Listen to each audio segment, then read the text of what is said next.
তাহলে আমরা কি করব, এইটাকে প্রথমটাকে তারপরে বি সি এবং বি ধরে নিলাম, এটা ধরে নিলাম a প্লাস বি সমান সমান 15। তাহলে এটা হলো আমাদের 1 নং সমীকরণ, ঠিক আছে।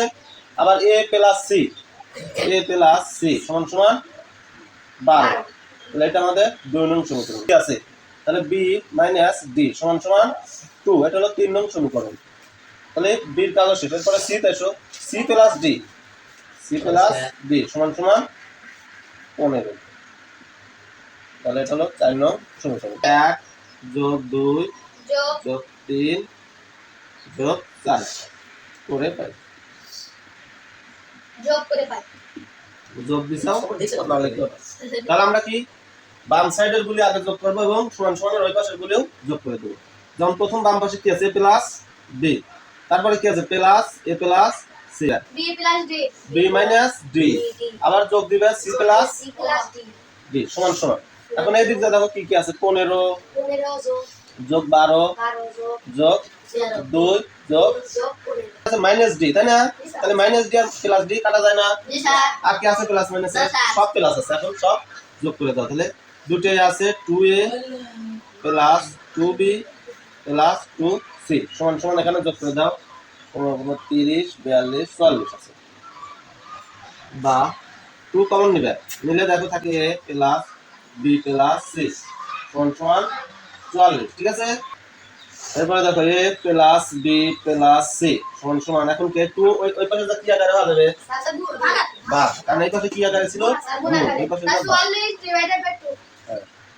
এখন কাটাকাটি করলে কত হয় 22 বা a plus b plus c সমান সমান কত হলো 22। এখন আমরা এই দুইটার তিনটের ভিতর যে কোনো দুইটার একটা মান আছে, দেখো এখানে a প্লাস b এর মান কত 15 আছে না, তাহলে আমরা এই a প্লাস b টাকে যদি 15 ধরি, তাহলে প্লাস c কিন্তু আলাদা থেকে যাচ্ছে, তাই না? তাহলে এই দুটোকে আমরা 15 ধরে নেব, 15 প্লাস c সমান সমান 22, বুঝলা কিনা? বা এখন কি করবে, এই সিটাকে সির মান নির্ণয় হবে, এখন একটাই আছে, তাহলে তোমরা শুধু সি এই দিক রেখে 15 ওই দিক গেলে কি হবে, কি আকারে বিয়োগ হবে না, প্লাস আছে দিকে সি সমান সমান 22 বিয়োগ 15, সুতরাং সি সমান সমান কত হচ্ছে 7 হচ্ছে না, এটা হলো সি এর মান আমরা পাই গেলাম।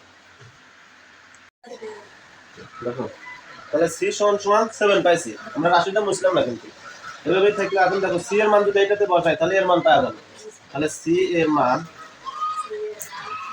সমান, তাহলে আমরা কিন্তু সি এর মান জানি, তাহলে a প্লাস সি এর বদলে কত লিখবো 7 সমান সমান 12, বা a সমান সমান এখন 12 প্লাস 7 ওই দিকে কি হলো -7 সমান, সুতরাং a সমান সমান কত হবে 5। তাহলে আমরা সি এর মান পাওয়া গেলাম 7, এর মান পাওয়া গেলাম 5, মান 1 নং সমীকরণে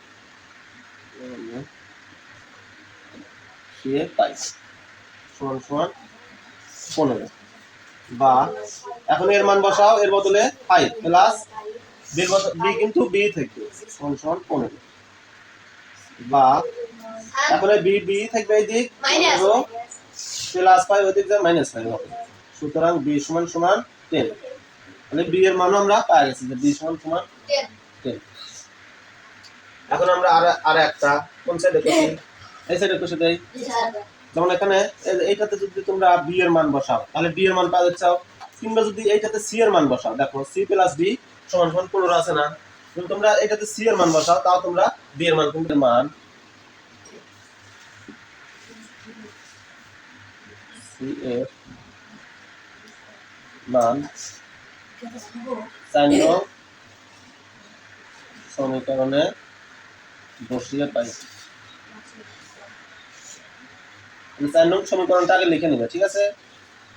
সেটা কোনটা, সি প্লাস ডি সমান সমান 15, বা সি এর মান হলো 7 প্লাস ডি সমান সমান 15, বা এখন দিয়ে দিকে 15 প্লাস 7 দিক যা -7, সুতরাং ডি সমান সমান 8।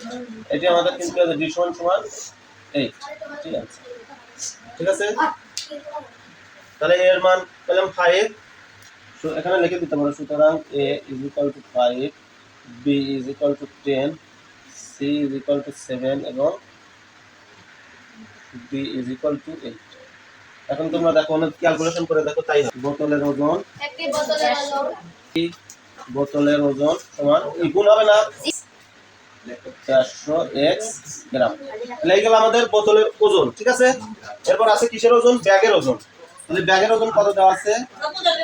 হ্যাঁ, ব্যাগের ওজন সমান 50 গ্রাম। ওজন ও ব্যাগের ব্যাগের ওজনের ফল আছে দুটা ওয়াই, ঠিক আছে। এখন আমরা লিখবো যে সমীকরণ হবে কি, বোতলের ওজন কত? 400 x যোগ 50, ব্যাগের ওজন 50 না, সমান সমান y। এটা কিন্তু ক, সমান সমান y। সুতরাং সমীকরণ হবে 400 x প্লাস 50 সমান y। এটি হলো কয়ের অ্যান্সার। সমীকরণ কত? 400 x প্লাস 50 সমান y। এটা না, এটা হলো ক হতে এটা সমীকরণ পাই। তাহলে x সমান সমান কত দেওয়া আছে? 15 হলে, 15 হলে, ঠিক আছে। তাহলে আমরা এখন y এর মান নির্ণয় করব। তাহলে x সমান সমান 15 হলে 400 x প্লাস 50, x এর মান কিন্তু এখন 15 দেওয়া আছে, তাই না? তাহলে তোমরা ইনটু দিবে কিংবা গুণ দিবে। তাহলে ইনটু দিলাম কত, তোমরা গুণ দাও 15 যোগ 50 সমান সমান y। বা এখন গুণ করে দাও 1550 যোগ 50 সমান সমান y। বা এখন এখানে কত হচ্ছে? 2300 সমান সমান y। সুতরাং y সমান সমান 2300।